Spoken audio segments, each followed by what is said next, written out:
It was routine for Marshall to go on a business trip every summer, even if I'd just had a miscarriage. I couldn't help but secretly follow him. That's how I discovered that every year, during his so-called business trips, he was actually spending time with another woman and a child.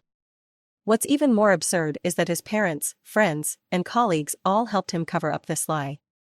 For 5 years, I looked forward to having a child together. I poured my heart into building our home, and what did I get in return? As I waited for Marshall at the airport, I noticed the mother and child. The mother was elegant and had a gentle warmth about her. The little boy looked shy, clutching her clothes while staring intently at the little monkey charm hanging from my bag. It was a small fabric monkey Marshall had bought for me on our honeymoon. It was a bit worn out now, but I took it everywhere with me. He tugged at it slightly, making a soft buzzing sound. The mother gave me an apologetic look and gently pulled him close. "That belongs to the lady, sweetheart. Wait for Daddy to buy you one." The boy gave me a stubborn glare, his gaze still fixed on the little monkey. His mother sighed and patted his head before taking him to the other side. I felt a pang in my heart, my hand unconsciously moving to my abdomen.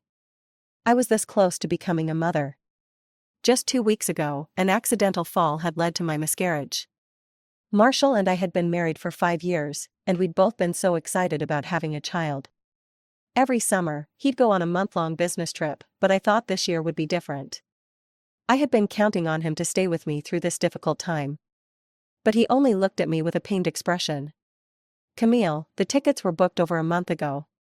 Can't anyone else go in your place? You can see what I'm going through." He hesitated, looking at me for a long time, but eventually shook his head gently. To say I wasn't angry would be a lie. I couldn't resist my curiosity about what kind of job would make him leave his wife, who just had a miscarriage. So I bought a ticket for an earlier flight through other channels. I was anxious, worried about how he'd react if he saw me. Maybe he'd be shocked, maybe even angry. But I just wanted to be close to him, especially now when I felt most vulnerable. When the flight arrived, more and more people gathered at the arrival area. I stood at the edge, carefully shielding my still aching abdomen. Marshall was tall and easy to spot when he appeared. Just as I was about to wave, a child's high-pitched voice pierced the air. "Daddy." The little boy shot toward him like an arrow, diving straight into his arms. Marshall smiled, reaching down to lift him high. With his free hand, he naturally held the woman's hand. My heart pounded wildly, and the ache in my abdomen seemed to spread throughout my body. The boy wrapped his arms around Marshall's neck, his voice soft and childlike. "Daddy, you haven't kissed Mommy yet." Marshall was bending down toward her when he caught sight of me out of the corner of his eye. He froze for a moment, but the woman was already leaning in, pressing a kiss to his lips. I stared blankly, a deafening voice echoing in my mind. "She's way better at this than I am." A few minutes later, Marshall and I stood facing each other outside the airport. Not far off, the mother and child looked over at us. His grip on my wrist was so tight that it hurt. I pulled away with some effort. His expression shifted slightly. "Why did you come here?" I couldn't help but let out a bitter laugh. Turns out, anger really can make people laugh. "Business trip? Marshall, don't you think you owe me an explanation first?" He hesitated, glancing at the 2 people in the distance, a slight sheen of sweat forming on his forehead. I once donated sperm. She found me later. The woman's name was Elvira, and she ran a flower shop. The boy who had been glaring at me while nestled in her arms was named Osborne. Hearing that name made my blood run cold. Osborne. Marshall, how could you? When we were newlyweds, we'd written down a list of names together. Marshall had pointed at the 2 names I wrote, smiling with that warm expression of his. For a boy, let's call him Osborne, and for a girl, Hillary. The memory seemed to hit him too, his face paled as he avoided my gaze. "Camille, I didn't think it through." He explained that Elvira had reached out only after their child was born. The boy was small and frequently in and out of the hospital. Elvira just wanted me to know how the child was doing, because she thought he might not make it. But, against all odds, the child survived. Elvira hoped I could spend some time with him occasionally so he wouldn't feel like he didn't have a father. A cold sensation crept up in my heart. Looking back, all this had been going on right under my nose since we got married. No wonder you had to go on a business trip every summer. He sighed. I only spend 1 month with him a year. We don't see each other outside of that. I reached for his phone, but he suddenly pulled it away, startled. Usually, his phone was just lying around, and he'd let me unlock it freely. Only now did I notice it was the same model, but in a different color, with a family photo tucked into the back of the case. Rage flooded my head in an instant. Without thinking, I raised my hand and slapped him hard. "Daddy!" Osborne screamed, breaking free and charging toward me. His small head rammed hard into my abdomen. Pain. I had never felt anything like it. I was rushed to a nearby hospital.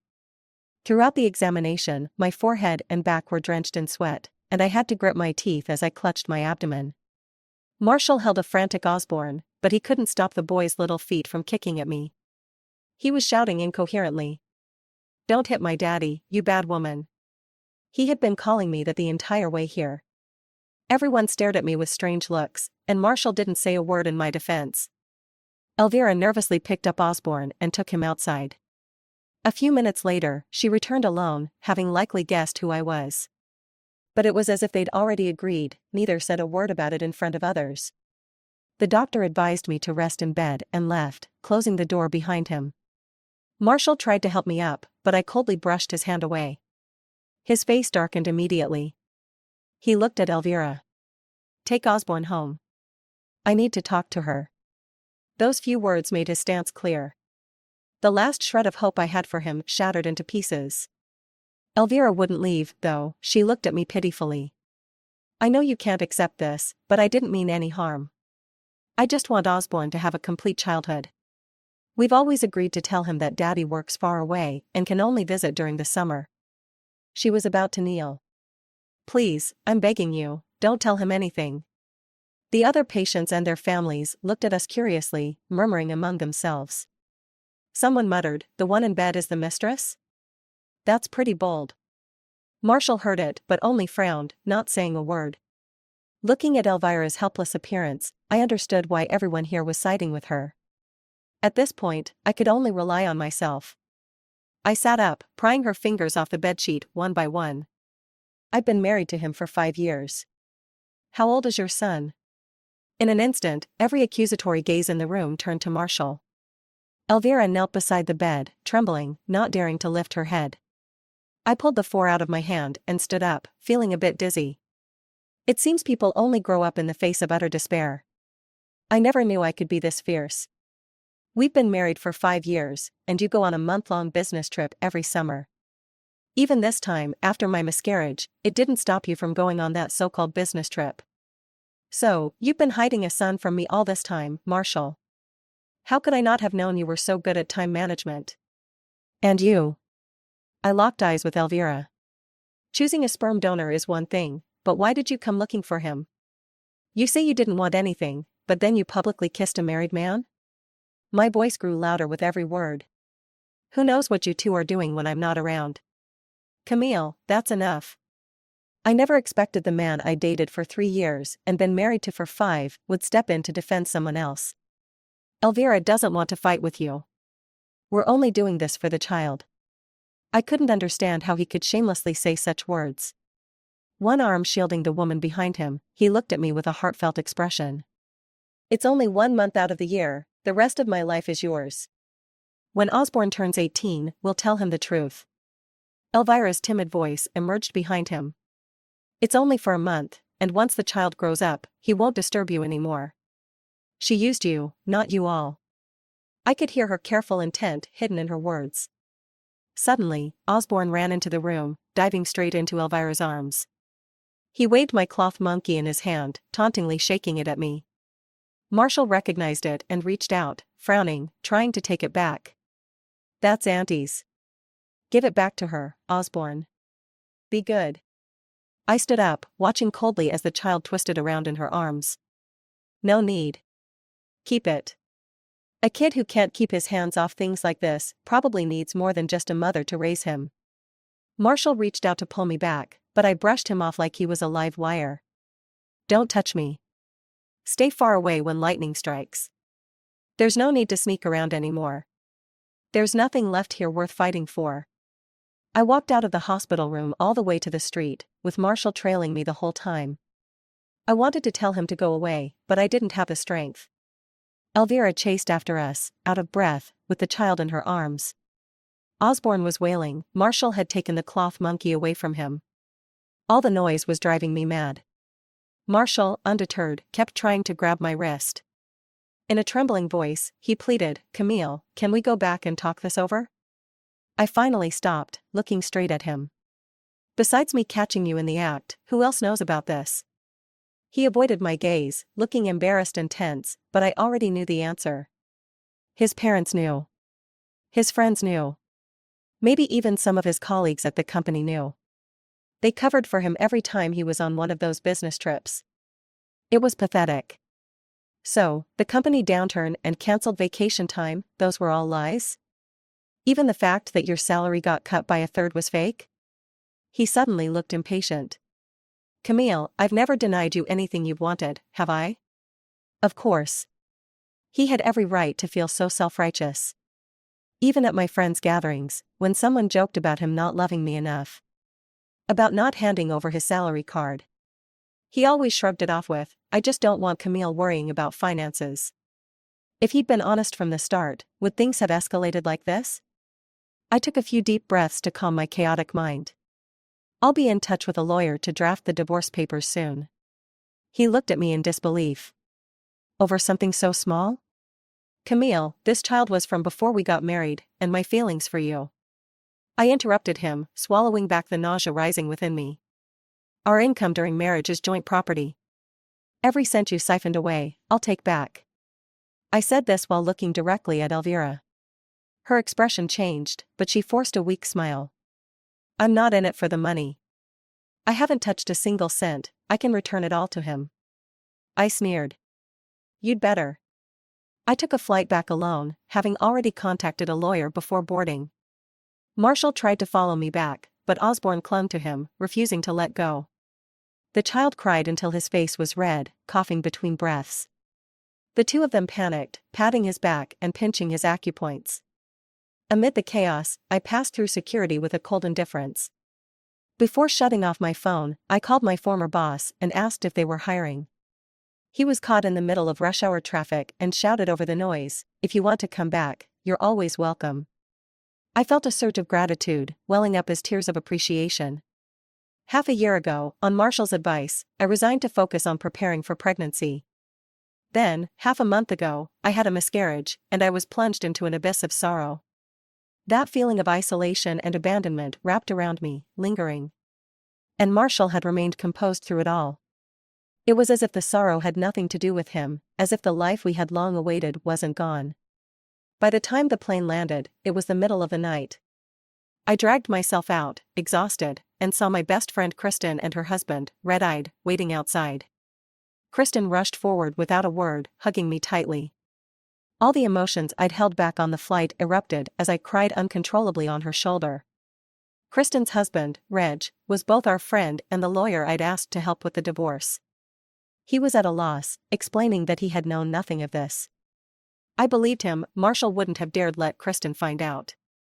She had disliked him since we started dating, urging me to break up countless times. Now she was angrily punching my back. "What did I tell you? You'd never be able to outplay someone like him." They drove me home, and my phone kept ringing. Marshall was calling, his parents were calling. Kristen frowned and shut my phone off. "Unless it's about the divorce, don't answer." I felt utterly drained. When I lost the baby, his parents had tearfully comforted me. But knowing now that they were aware of Osborne's existence all along, it felt like my entire world had flipped upside down, as if I'd been the only fool in the room. Something clicked in my mind. A chill ran down my spine as I gripped Kristen's hand. "Tomorrow, come with me to the hospital." I had gone to the maternity hospital for all my checkups. After leaving the doctor's office, I could barely stop my hands and feet from trembling. Kristen was pale with fury, cursing out every expletive she knew. The doctor's words echoed in my mind. "Your husband brought your medical records, and a young boy, too." Kristen widened her eyes, gripping my shoulders. "I just don't understand how he could do something like this behind your back." Osborne wasn't just weak after birth, he had thalassemia. No wonder Marshall was so insistent on me leaving my job to focus on my health. He had planned all along to use my child to treat that boy. When I got home, Marshall was already there. It looked like he hadn't slept all night, with dark circles under his eyes, his shirt rumpled. Even his voice sounded weary and defeated. "Camille, I'm back. I'll stay with you this month." Calmly, I changed my shoes, pulled out the divorce papers I had prepared, and set them in front of him. He ignored them, scrolling through his phone instead. "Didn't you say you wanted to go to the beach? Let's book a trip and take a break." He handed me a bag he had beside him. "The bag you wanted, I had it brought over. I was saving it as a surprise for our anniversary." I placed a black pen in front of him. He stopped mid-sentence, quickly looking up at me. "Are you serious? Aren't I making myself clear? The child came before the marriage. I just donated twice. I didn't even know who she was before Osborne was born." He rubbed his temples in frustration. "If you don't like it, I won't see her again." I laughed. Once I started, I couldn't stop.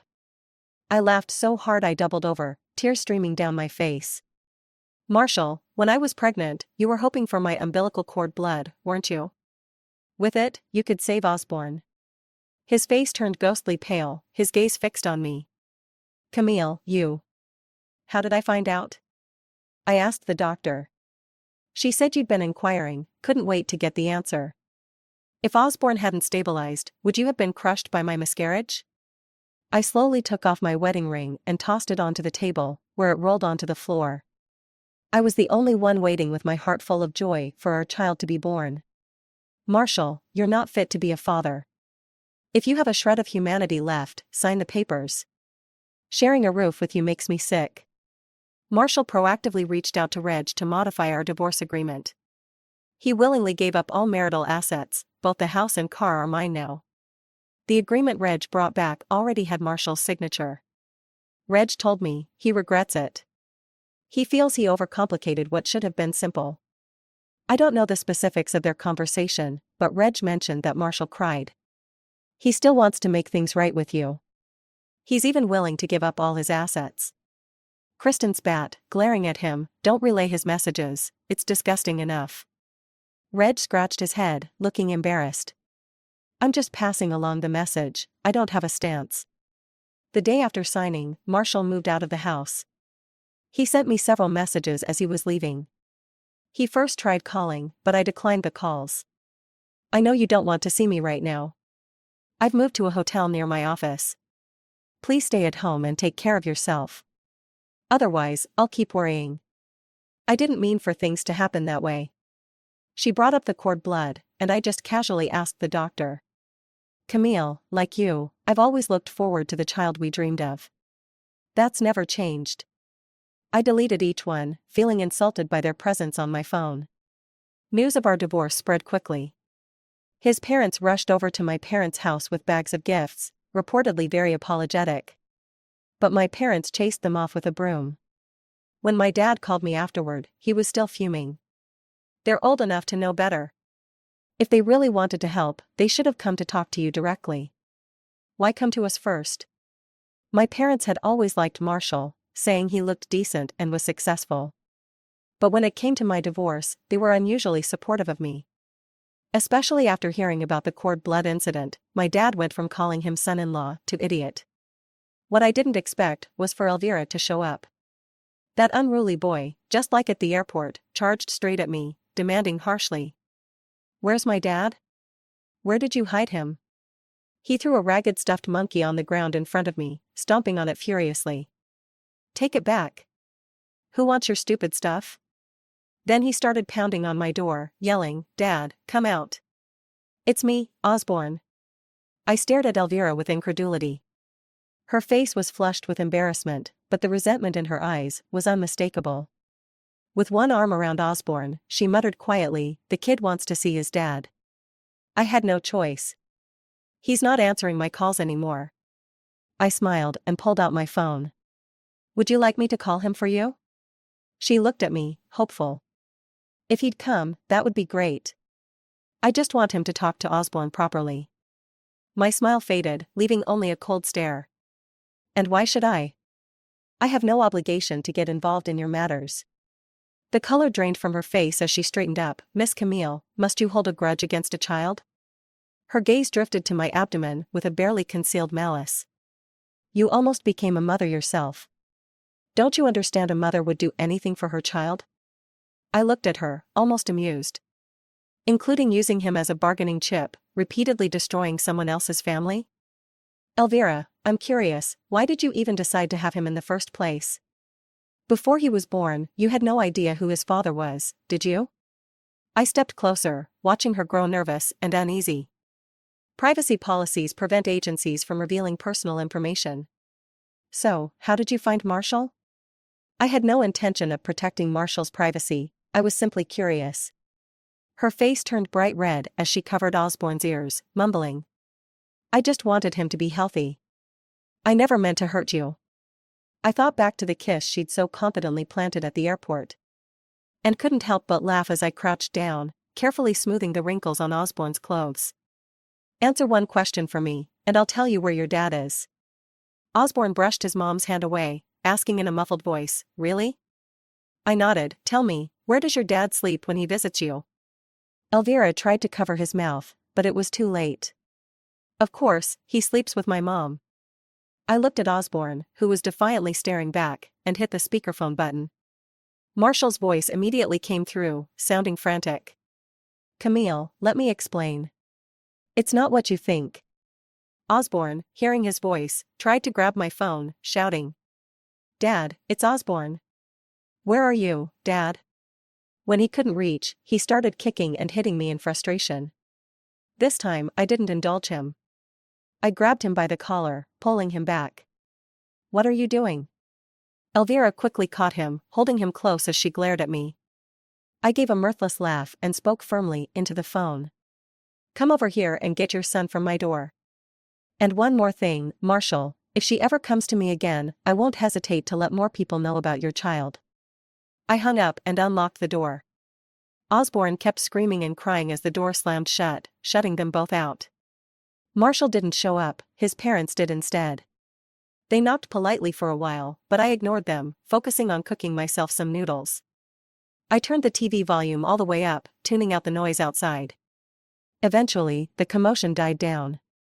While eating, I told Kristen and her husband what had happened, treating it like gossip. Kristen sneered, what a coward, sending his parents to take the heat. After dinner, I cleaned the kitchen and replied to my old boss about starting the new job. Then I went to my closet to pick out a suitable outfit for work. Opening the wardrobe, I saw a row of Marshall's clothes. I hesitated. He left in a hurry, only taking a few changes of clothes. Or maybe he thought our divorce wasn't final yet. An idea came to mind. I snapped a photo and sent it to him. I won't be home tomorrow. Come pick up your things, or I'll throw them out. The chat showed him typing, but he never sent a message. Instead, I received a friend request with a note. If you were truly happy, he wouldn't come looking for us every year. I didn't accept it. I took a screenshot and posted it on Facebook. I recalled something Kristen had once said. Some men start losing their integrity after a breakup. Even friends I hadn't spoken to in years left comments, calling him out. Of all the breakups, yours is the last one we'd expect. Marshall chased after Camille so hard back then, and now he's the one betraying her? It seemed he hadn't slept all night, sending message after message. The top one had only a few words. My love, I never meant to hurt you. It felt like a person stabbing you repeatedly, then sadly claiming they didn't know it would hurt, bleed, or kill. I gathered myself, put on a new outfit, and headed to my first day at the new job. On the way, I thought a lot. Since we started dating, I'd intertwined my life with Marshall so completely. Only now could I step back and see things clearly. No longer defining myself as someone's wife, but as myself, observing everything that had happened. I saw his indecision from the start. And how he never fully understood the pain he was causing. The collapse of trust and the fading of love happened faster than either of us had imagined. When I got home after work, it didn't look like Marshall had come by. I rolled up my sleeves and tossed his belongings into bags, one item at a time. I left the bags outside and took a photo to send him. I added a message, reminding him to be on time for the divorce finalization. Then, without hesitation, I deleted him from my contacts. Not blocked, just erased. Every trace of our past love was completely wiped away. On my second day at the new company, the receptionist called out to say there was a flower delivery for me. A bouquet of blood-red roses wrapped with irises, with no card left behind. I glanced at it and threw it straight into the trash can nearby. After that, an identical bouquet arrived every day. On the 10th day, I pulled out the flower shop's number I'd found and dialed. The call was quickly answered, and Elvira's gentle voice came through. "Hello, this is OS Florist." Holding back my emotions, I spoke each word clearly. "The day after tomorrow, I'm finalizing the divorce." "Are you really that eager?" she stammered, sounding as startled as a frightened rabbit. "You're really misunderstanding me. I just wanted to help him." I let out a bitter laugh. "You two are something else, calling it helping each other while sneaking around. Did you ever ask Marshall before pulling this stunt? Has he ever sent me flowers before? I'm allergic to pollen, and back when Marshall was pursuing me, he knew it well and never crossed the line." Elvira went silent for a moment. "Osborne's sick, and the child really needs him now. He's been at the hospital, never leaving his side. Camille, the child is innocent." I didn't listen further and hung up immediately. If it were any other child, I might have thought of the one that briefly stayed in my womb. But Osborne couldn't stir up any sympathy in me. Innocent? I was innocent, and so was my unborn child. The cooling-off period had ended, but Marshall was late. A slight sheen of sweat covered his forehead as he hesitated on the steps. I glanced at him and walked inside, and he sighed, following close behind. "Camille, this is for you." He fumbled in his pocket and pulled out a cloth monkey, still with its original tag. It looked exactly like the one I used to have. During our honeymoon, we'd gone to a rather obscure town. The cloth monkey was handmade, not something mass-produced.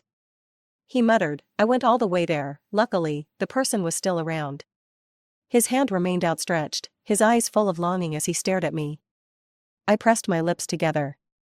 "Let's go." I only took 2 hours off. I didn't reach out to take it, even though it looked just like my old one. When it came time to sign, Marshall held my hand. Perhaps my cold gaze stung him, and he awkwardly lowered his head. "Camille, can't we reconsider? You know I love you." I withdrew my hand and quickly signed my name. As I tossed him the pen, I couldn't help but laugh genuinely. "Marshall, if you'd considered my feelings even once in the past 5 years, we wouldn't have ended up here." He'd had countless opportunities to come clean. Countless moments to turn back. He stayed silent, his hand trembling as he gripped the pen. Tears splattered onto the paper. He hastily looked away, raising a hand to cover his face. His usually neat handwriting was a mess that day. As I left, he called out to me in a pitiful voice. "Camille, will you ever forgive me?" I paused, turning to see the faint hope in his eyes. "If karma really exists, I hope every lightning bolt finds you. I don't have that kind of forgiveness.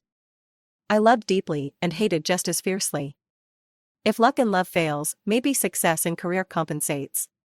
My boss was soon smug about his wise decision. After a promotion and raise, work was slow, so he offered me a long vacation. Kristen and I jumped at the chance and booked a spontaneous trip. We basked on the beach, enjoying late-night drinks. The day before we were set to leave, it started to drizzle. The beach was sparsely populated, giving a calm, relaxed vibe. A child's piercing cries shattered the peace. Kristen and I looked over and were both slightly stunned. Osborne lay sprawled on the sand, throwing a tantrum and kicking up sand everywhere. He was yelling, "I don't want to go back, I just want to dig in the sand." Standing helplessly in front of him was Elvira. Beside them, visibly irritated, was my ex-husband whom I hadn't seen in months. The noise drew attention, and Marshall looked around awkwardly. The moment he caught my gaze, he seemed frozen in place. Then he walked toward me. From behind him, I saw Elvira's face darken momentarily. Marshall looked at me uncomfortably. "You've moved, haven't you?" I went by a few times. This wasn't the time to catch up, so I kept a cold face and ignored him. He looked down sheepishly, his fingers unconsciously tracing the ring on his ring finger. It was still our wedding ring. A bit too obvious. Kristen snickered, mocking him. Nice to see you've got time off, sir, bringing the kid out for fun? Marshall quickly glanced at me, his face flushing slightly. I quit. I didn't expose him. Reg had mentioned he was having a rough time recently, losing several projects. First, they reassigned him, then cut his salary. He probably quit out of pride. Elvira walked over, holding the child, pressing close to his arm. There was a hint of challenge in her eyes, though a faint smile played on her lips. Such a coincidence, running into each other like this. Marshall's face darkened, and he stepped aside to put distance between them. The smile on her face vanished, replaced by a glint of resentment as she looked at me.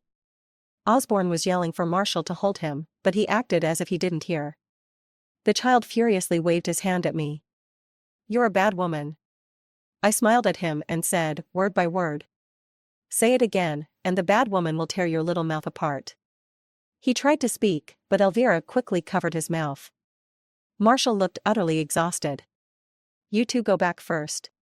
The coldness in his voice made Elvira's expression change, but she just clenched her jaw and turned away. Marshall kept his eyes on me, as if summoning a tremendous amount of courage. Camille, can we talk? I stood still. Say what you need to hear. Kristen also stood by, arms crossed, amused as she watched. Marshall sighed. Osborne, the child's had several relapses. She keeps pushing for another child. I laughed. Congratulations. Isn't playing instant father exactly what you love? His face turned red, then pale. Camille, you know I don't love her. I don't want to force myself into anything just for a child. He looked at me, practically pleading.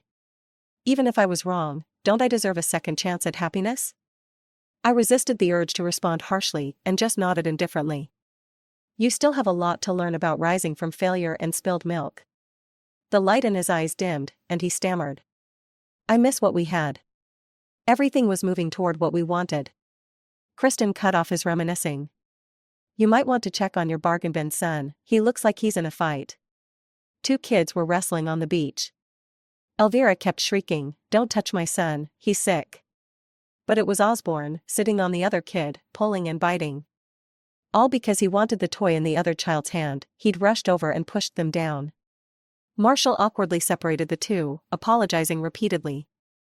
But the other child's parents, young and hot-headed, grabbed his collar, and a scuffle broke out.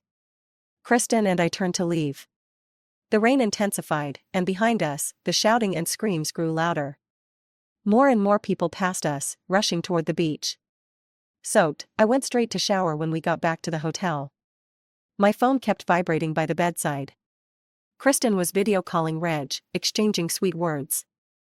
I don't even remember when I fell asleep. Only that in the middle of the night, lightning flashed and thunder rolled, illuminating the sky. In the morning, when we went to check out, the lobby was abuzz with whispers. Did you hear? A man and woman died on the beach yesterday. It was a fight, apparently. Someone went back for a knife. The guy had it bad, the medics were already there, and then he got struck by lightning several times. They say the woman started it, someone saw her come back with a knife. There was also a child taken to the hospital. No idea if he made it. I glanced distantly at the beach outside. A crowd had gathered, and I couldn't see what was happening inside. My phone had several missed calls from a number that looked familiar. Without giving it much thought, I checked out of the hotel and pulled Kristen along to the airport. As we passed the beach, something shiny caught my eye on the ground. I couldn't help but stop and look down. It was Marshall's wedding ring, lying alone in the sand. Kristen answered a call, her face turning pale as she looked at me. Reg said, Marshall, he. I looked out at the calm sea, no one could tell how wild it had been the night before. It felt as if the pain was slowly ebbing away with the waves. I stepped over the ring and kept walking. Let's go home. We'll miss the flight if we don't. Turns out, there really is karma in this world. The end.